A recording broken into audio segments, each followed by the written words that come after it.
né, é um projeto, vocês vão dizer assim, ah, mas aí, né, lá na PUC o professor Ingo disse assim, eu estava falando sobre justiça comunitária, assim, mas será que você não vai criar ele não usou essa expressão, mas o Juvenal Antena, né, o cara que resolve os conflitos lá na comunidade, e aí começa a puxar toda coisa de poder. Pode acontecer, né, pode acontecer. Teve um padre no Rio de Janeiro, que um dos núcleos de justiça comunitária funciona no Complexo do Alemão, no Rio de Janeiro.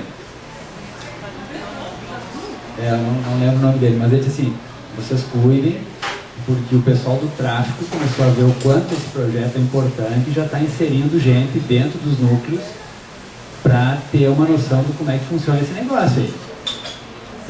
Então, agora, eu digo uma coisa assim um pouco... Eu lembro de um livro que eu li quando fiz o mestrado lá na Itália.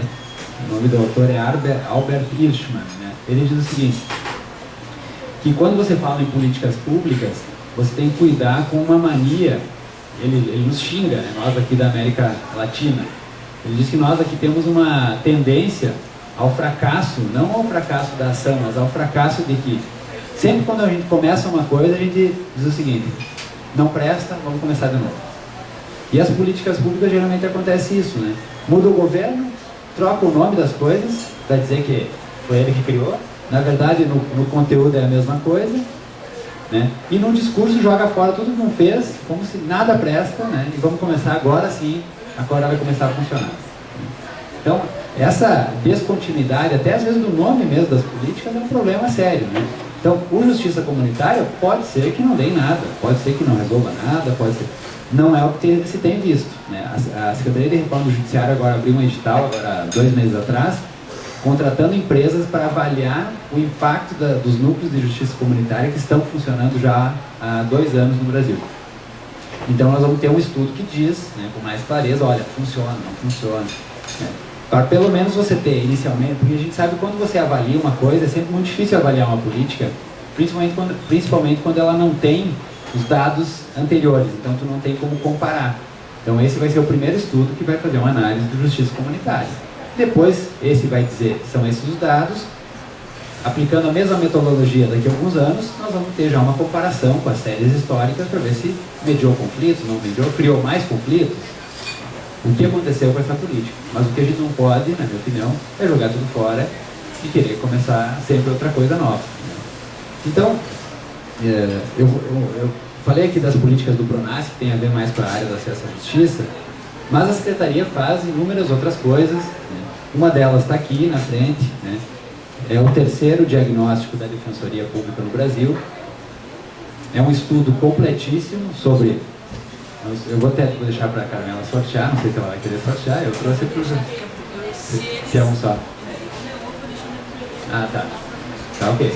Não, fica mais certo. Se vocês quiserem visitar lá em casa, eu vou deixar para consulta. Não, e tem como conseguir mais. Eu estou trazendo aqui porque eu tinha alguns em casa para distribuição, né? Eu tenho mais um em casa. Posso te trazer depois. Aí depois eu peço mais, né? Mas dá para pedir para o Ministério da Justiça, eles mandam pelo correio também. Né? Isso não tem nenhum favor aqui. Né? Esse aqui é um estudo, foi feito com todos os defensores do Brasil, um questionário, pergunta tudo, até orientação sexual. Foi uma das perguntas que eles quiseram colocar, não deu para entender bem o porquê, mas enfim, né? Está ali a pergunta. E ele é um instrumento importantíssimo, por quê? Porque ele faz um diagnóstico de toda a defensoria do Brasil todo, e aí as defensorias começaram, a partir do momento que você se conhece, você começa a ver como é que você é e ver como é que o vizinho é, certo? Então ele funciona hoje como um grande instrumento de reivindicação e de pressão perante os governadores e governadoras dos estados. Porque aí o defensor lá do Pará diz, olha, nós aqui ganhamos R$3.500 por mês, o pessoal no Rio de Janeiro, o inicial é R$14.000. A história é essa, fizemos o mesmo serviço. Alguns lugares o defensor público geral ainda é indicado pelo governador e nem da carreira é. Coisa que, né, é um extremo retrocesso. Em outros lugares, né, essa diferença salarial gritante.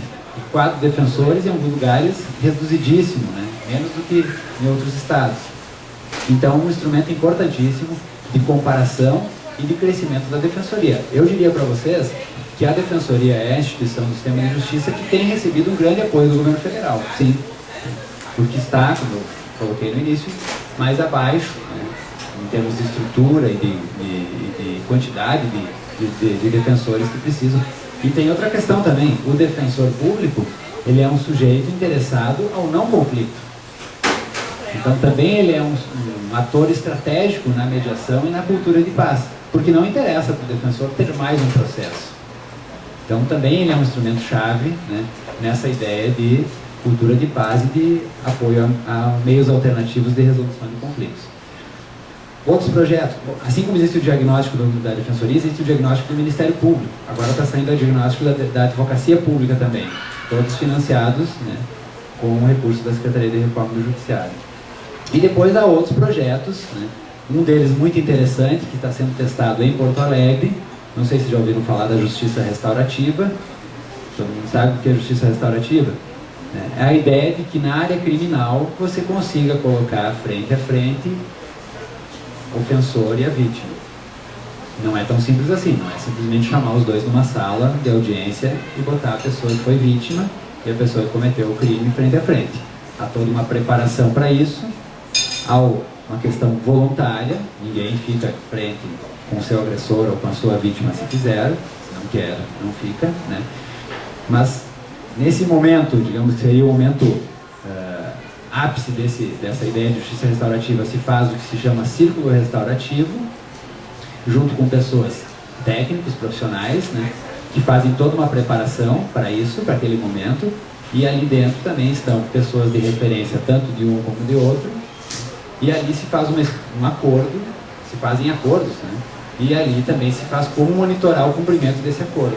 Porque é uma nova ideia, é diferente. Você pensa o seguinte: quando você comete um crime e o promotor de justiça te acusa, você atropelou alguém ali, culposamente, você não queria, não viu, atropelou uma pessoa.